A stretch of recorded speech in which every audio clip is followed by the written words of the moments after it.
வணக்கம். அன்பார்ந்த இணையதள நேயர்களை www.qcrc.in என்ற இணையதளத்திற்காக நியூஸ் தமிழ் செய்தி அறிக்கையில் உங்களை சந்திப்பதில் பெருமகிழ்ச்சி அடைகிறோம். இன்று 10 நவம்பர் 2008க்கான செய்தி அறிக்கையை தற்போது பார்க்கலாம்.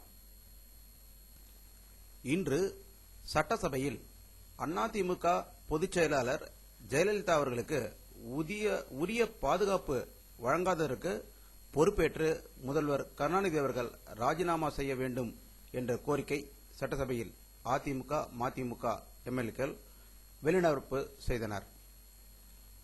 கம்யூனிஸ்ட் கட்சியினர் இலங்கையில் போர் நிறுத்தத்தை உடனே அமல்படுத்த வேண்டும் என்று கூறி அவர்களும் இன்று வெளிநடப்பு செய்தனர். இன்று சட்டசபையில்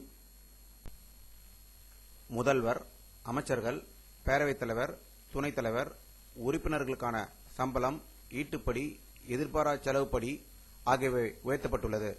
இதற்கான சட்ட முன்வடிவு இன்று பேரவையில் தாக்கல் செய்யப்பட்டுள்ளதாக அங்கிருந்து வரும் தகவல்கள் தெரிவிக்கின்றன. விடுதலை சிறுத்தை கட்சியின் எம்எல்ஏவான செல்லு பெருந்தகை தன்னுடைய எம்எல்ஏ பதவியை ராஜினாமா செய்தார். அதற்கான கடிதத்தை சபாநாயகர் ஆவுடையப்பனிடம் இன்று சமர்ப்பித்ததாக அங்கிருந்து வரும் தகவல்கள் தெரிவிக்கின்றன. வட இந்தியர்கள் மீது மராட்டிய மாநிலத்தில் ராஜ் தாக்கரேயின் மகாராஷ்டிர நிர்மான் சேனா அமைப்பினர் தாக்குதல் நடத்தியதை கண்டித்து ஐக்கிய ஜனதாதள உறுப்பினர்கள் 5 பேர் அளித்த பதவி விலகலை மக்களவைத் தலைவர் சோம்நாத் சாட்டர்ஜி இன்று ஏற்றுக்கொண்டதாக டெல்லியிலிருந்து வரும் தகவல்கள் தெரிவிக்கின்றன. சத்தீஸ்கர் மாநிலம் ஜகல்பூரில் ஒரு பொதுக்கூட்டத்தில் பிஜேபி பிரதம மந்திரி வேட்பாளர் எல்.கே. அத்வானி பேசும்போது திரு மன்மோகன் சிங் அவர்கள் மிகவும் பலம் இழந்த ஒரு பிரதம மந்திரி என்றும் அவர் முழுமையாக காங்கிரஸ் தலைவர் சோனியா காந்தியின் கட்டுப்பாட்டுக்குள் செயல்படுவதாகவும் ஒரு மாபெரும் குற்றத்தை சாட்டியிருக்கிறார்.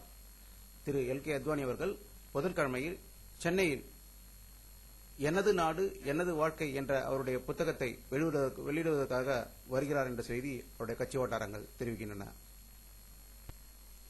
இந்தியாவில் விடுதலை புலிகள் அமைப்புக்கு மேலும் 2 ஆண்டுகள் தடை விதித்து தில்லி உயர்நீதிமன்ற தலைமையில் சிறப்பு தீர்ப்பாயம் இன்று உத்தரவிட்டுள்ளது.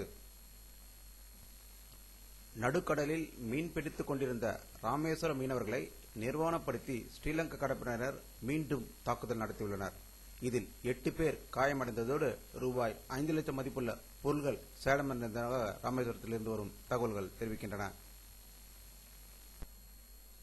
இந்திய விண்வெளி ஆய்வு நிறுவன தலைவர் திரு மதன் நாயர் அவர்கள் பெங்களூரில் செய்தியாளர்களை சந்தித்த போது சந்திராயன் விண்கலம் வெற்றியை தொடர்ந்து இந்தியாவில் விஞ்ஞானிகள் மிகவும் மகிழ்ச்சி அடைந்திருப்பதாகவும் இதை அடுத்து சூரியன் குறித்து ஆய்வு நடத்த ஆதித்யா என்ற செயற்கைக்கோளை இந்தியா அனுப்ப திட்டமிட்டுள்ளது என்றும் அத்திட்டத்திற்கான ஒப்புதல் கிடைத்துவிட்டது என்றும் அவர் பெங்களூரில் நிருபர்களிடம் கூறியுள்ளார்.